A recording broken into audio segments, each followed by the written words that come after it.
What's up, everybody? It's your favorite paint job's favorite nerd, and I'm talking about the character and his obsession with paint job more so than this particular paint job, but we'll get to that later. And today we are looking at Bad Cube SunSurge, which is their take on G1 SunStreaker Masterpiece scale with chip chase. I had a lot of people contact me and say, you know, where's the SunSurge video? Where's the SunSurge video? And the truth is, it's just that when it comes to Bad Cube and their transformations, it's hard to get it motivated. Let's say sometimes. Where is the SunSurge review? Will you be reviewing SunSurge? Or will you be looking at Bad Cube SunSurge?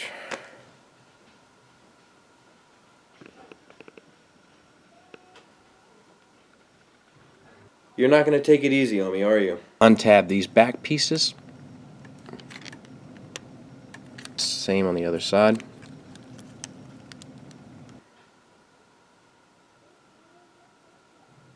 Maybe tomorrow.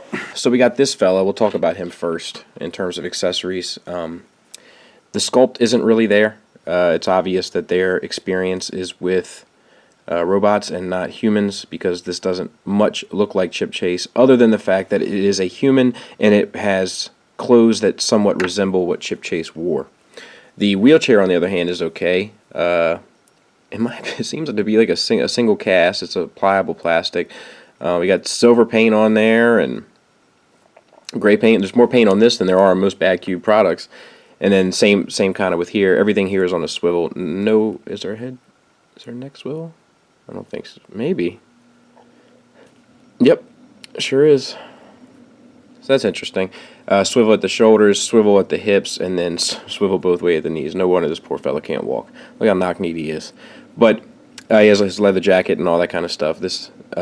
These joints are, this is a cheaply made thing. This is not a nice accessory. It's a nice idea and a poorly made accessory.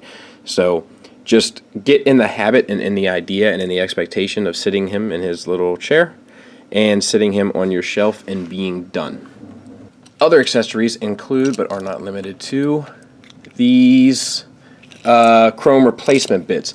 The SunSurge himself comes with all sorts of proper chrome, and you can replace it with this, which I think is thoughtful. I love it when companies do this. Fanstoys does this sometimes. There's other ones that have done it. I like this because I like the option, so I appreciate it. It comes with the spoiler and then the little thing that, like the engine bit he's got on the back, and then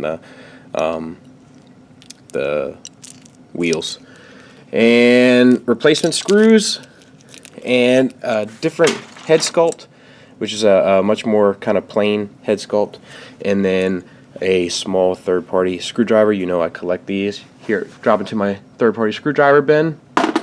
And then the vehicle itself has the weapon already tabbed in. This does extend for him to hold it, and these are removable as well. These are chrome, the other silver, I guess, so that they didn't have to do the weapon twice and it would match both kind of stylings that you wanted to use on it. There is a silver finish on here in addition to the chrome. Vehicle. Let's do the trailer test. And fits in like a glove, no problem. Quick size comparison with Tiger Tracks. So just about spot on there too, no real complaints. For the vehicle itself, the chrome does look nice on there, and it all kind of works. The finish is different. This is a different Bad Cube finish than what we're used to. They usually have that like almost tough kind of finish. This has that very smooth masterpiece feel finish, so I like that. Wheels are probably rubber. It feels like it. Vacuum main China down there on the bottom. Cleans up on the bottom fairly nicely. All the small accents that are painted fairly well. Little touch and go in there. I knew there was one side that had it. And yeah, the silver there underneath the headlights has a translucent piece of plastic over top of it, so that's fairly nice. You know, I wish that this was tinted more or just black plastic. I hate seeing inside of a vehicle when it just looks like robot bits. That's a personal thing. That's my particular taste. That doesn't necessarily reflect yours. If you like it, that's good for you. Backside loses a little bit of the suspension of disbelief, let's say. But yeah, looking good. We're going to go step by step with the instructions. BadCube has a tendency to be a bad cube in the regard to a puzzle, a complicated puzzle. So we're going to go as close to the instructions as we can. And the instructions has us lift up this hood, lift up this bit, untab these back pieces. Same on the other side. Undo the car doors. There's a tab in between those two pieces. Kind of rotate those up a taste. Bend the front hood down and then bring this whole piece assembly rocket up. Underneath, rotate these bottom pieces up and then split the legs. Take the back spoiler, split it, spin it 180, and bring this one chrome piece here down. Bring this whole middle section here up. Make sure you get this piece untabbed in the back, and then rotate this whole assembly here 180. Keep track of these. Make sure that these two yellow pieces here flip underneath of this main yellow piece on the top of the roof so that this piece can flip up, and then hinge down here so that these two are flush, and then hinge this whole piece back on top, and that plugs back in. For the legs, collapse this little inside piece of the calf. Fold the foot up. When you do this, this piece right here should catch on that black piece. So it's takes a little bit of effort and finesse, maybe more so. Try not to break it. There. And then fold that leg up, which this has already happened, but this will allow this piece to fold back down and tab in there. So we'll do it on the other side as well. It's that notch that's got to grab. Once that grabs, you can fold the foot around and then fold this piece down and tabs back in there. Now for this side door windows, collapse them. Fold them back around this way and then collapse them in. Same on the other side. Collapse the window, fold it back around, and collapse it in. Spin the waist 180. Take these pieces, rotate them up,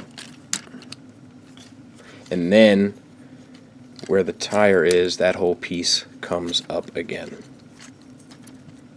Rotate them 180, and then untab this, and get the hand out, close that back together. So rotate 180, untab this, get the hand out, put that back together. Alright, this part eats me up, but you got to fold it in on top of itself and get it down in this little space here. So fold it at the top one, and you want the like the yellow pieces facing towards you, and then the bulk of the silver pieces going to the back. And it's hard to explain just how to do it, but that's what you want right there. Now at this stage you want to fold up the flank of the bot, and then you see that little black latch in there. You want to fold the front of this piece there down into there. Then take these two back pieces, bend them both towards the bot, bring this tab down and make it grab a hold of these side pieces here.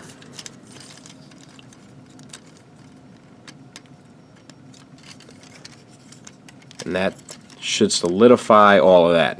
Now to form the chest, you got to make sure that these are angled up properly here, these two side pieces.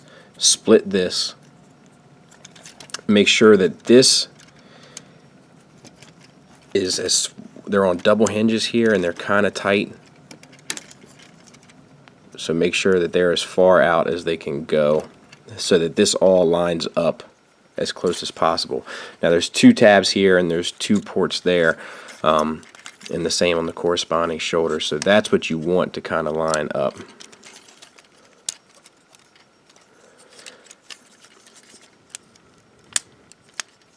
Alright, not too bad.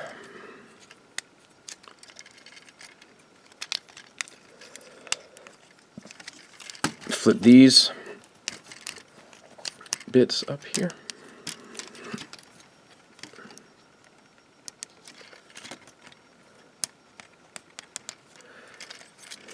I'll clean them up a taste and we'll take a look at them. Holds the gun just fine. And we can do it in the other hand just to make sure.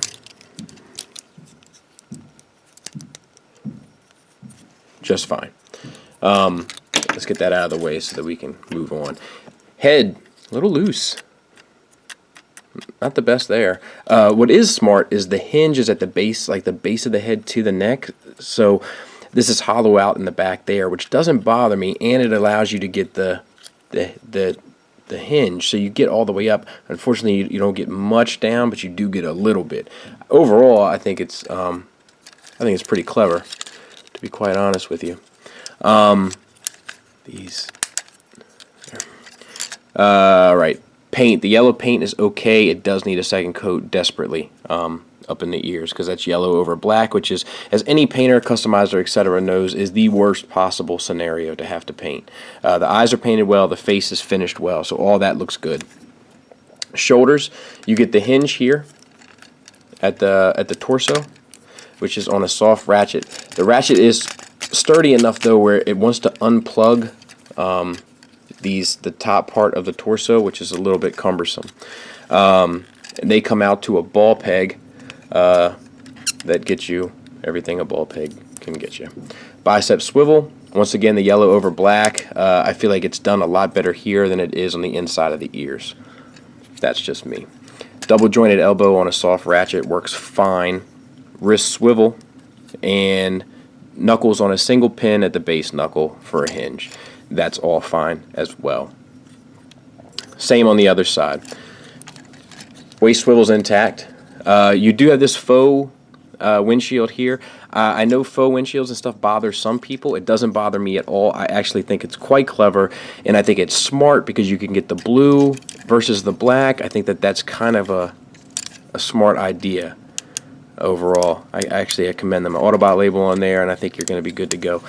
I feel like we could have used something in the pelvis area. These are on hinges so that you can use your universal joints here, which are friction universals both to the front and to the side, but they're frictioned fairly well.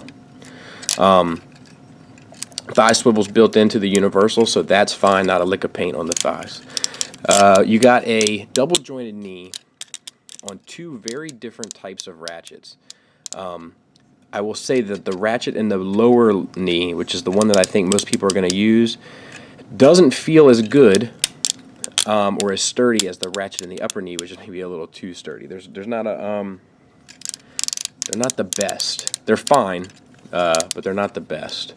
Moving down, we have the knee, double jointed as we said, so that gets you all the way back there, no problem. And then we have this down here, this black with the red and silver painted. That all looks great, and for a company that usually doesn't paint a thing, that's nice to see. I'm not sure if I wouldn't like. I do feel like the back here looks a little weird. I'm gonna see if I wouldn't like that. No, that looks strange too. I don't know though.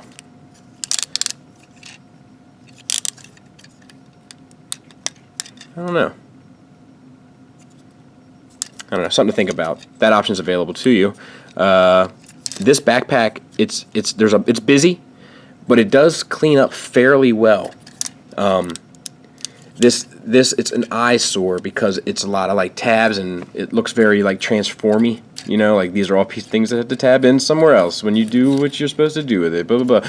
But they do look good. This yellow, all things considered, with the amount of movement that goes on with this figure, and then this chest torso bit here, I don't know. It's good. It's fine. Getting it all to line up just right though is kind of a pain. As you can see, see how that piece there juts out a bit. It's on that side too, but for some reason the gap over here seems more visible than the gap over here. The paint on top of the transparent is okay. Let me get back down here. So the feet, this is where all the problems are, right? So you have a soft ratcheted hinge here. that comes out to a ball peg at the toe, which is where, so you get the ankle tilt, and then the ankle rocker is actually on the toe, and then you have this heel spur, which I did forget to mention in transformation, but it's easy enough to just unplug here and bend it back. Okay, so the problem is that it's hard to keep him balanced when you're making a dynamic pose. But it's not impossible. You know, you just got to mess with it a bit.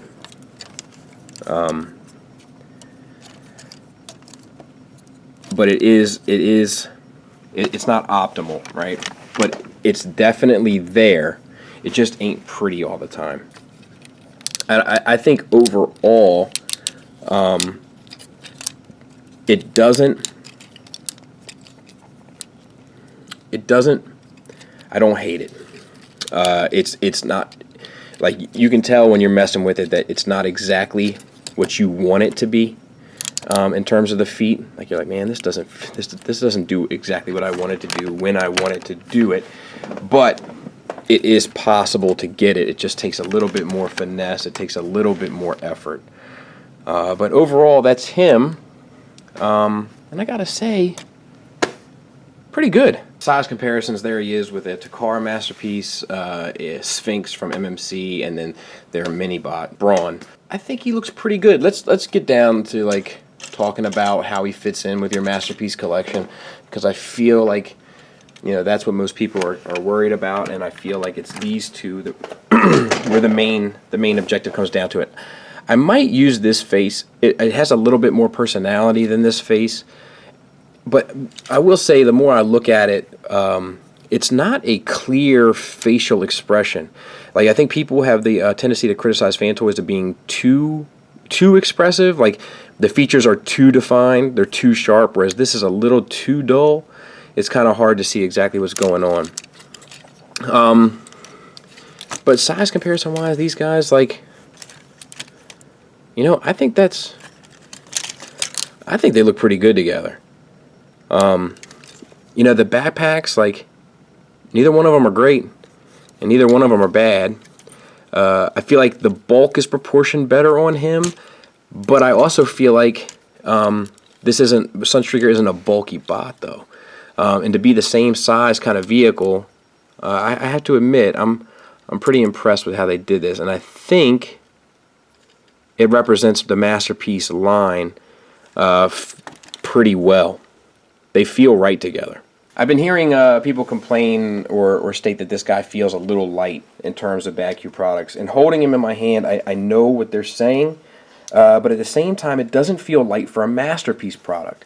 Like, I feel like BadCube stuff feels a little heavier in general. It feels a little bit more dense, but it doesn't feel light in regards to a Masterpiece product. So I just wanted to take a look here. 138 grams. Here's Trax. 120 grams. And Trax is, you know, there's more going on there, it seems like. I mean, obviously he's bulkier, but, you know, I don't think highly attracts anyway. But I'm just saying, he's not light for a Masterpiece. To drive that point home a bit further, there's Sideswipe at 134 grams. So pretty much right on the money. Final thoughts wise, in terms of the negatives, I will say that the transformation, it isn't the most intuitive, but not for nothing. In terms of BadCube, I kind of feel like it's probably the best transformation that they've done so far. I feel like they typically make things extremely complicated, and sometimes complicated for no reason. And this time it feels like the complicated stuff is kind of straightforward, if that makes any sense. Like, there's a lot of little moving mechanisms and stuff, but it's easy to see where stuff tabs in. There's no frustrating pieces like Wardog's shoulders. You know, like, that was just frustrating. It was frustrating to see how it kind of goes together. Like, this guy doesn't really have those issues. There's more paint applied on this SunStreaker than most of their products, and as a result, you can see where some of the paint, it leaves a lot to be desired in the terms of its finish. However, at least they're trying, and at least it's giving it more than it has in the past. My big complaint, my big criticism with this guy is the ratchets and the joints. This guy does feel more masterpiecey than what BadCube really normally does, in my opinion. But the ratchets and all that kind of stuff, like the ratchets, the joints, they don't feel like they're, like, you ever heard the expression, make sure you have the right tool for the right job? They don't feel like the right tools for the right job. That would be my big criticism. However, it doesn't mean that I don't really like this figure, because I do. I think this is probably my favorite BadCube product to date. I didn't get their bugs, but I did have the opportunity to mess with them. Shout out to Brian M. He actually warned me before I messed with them not to mess with them, that I would hate them. But yeah, I think that this is a huge improvement above what they normally do. I'm actually really feeling this. It's not perfect, but it feels, in many ways, it feels more masterpiece quality than what they normally do. There's more paint applied. The way that things kind of fold up, it's a little bit more intuitive, and it looks a little bit more finished in the end. There's a yellow finish and a smoothness and a polished element of the plastic, a refined element that feels more like an official masterpiece product. It just is like, it's just hitting the nail a bit more on the head. I feel like BadCube, they do a good job, but it's never quite right. This one I feel like is a little bit closer to the mark than usual. But then in some ways it feels bizarre. The feet are still bizarre. They'll work. You got to work with them, but they'll work. But they're just, something's a little weird about them. Some of the ways that the things clean up, like on the legs and on the back, is a little bit strange. But it's not hateful. I got to tell you, I thought this was going to be a big meh figure for me. A masterpiece. Shout out to Greg. But it's not. I like him, and I can't think of a reason not to recommend him. So I hope that helps. Bravo, BadCube. Good job. Thanks for listening. Thanks for watching. Until next time, take care.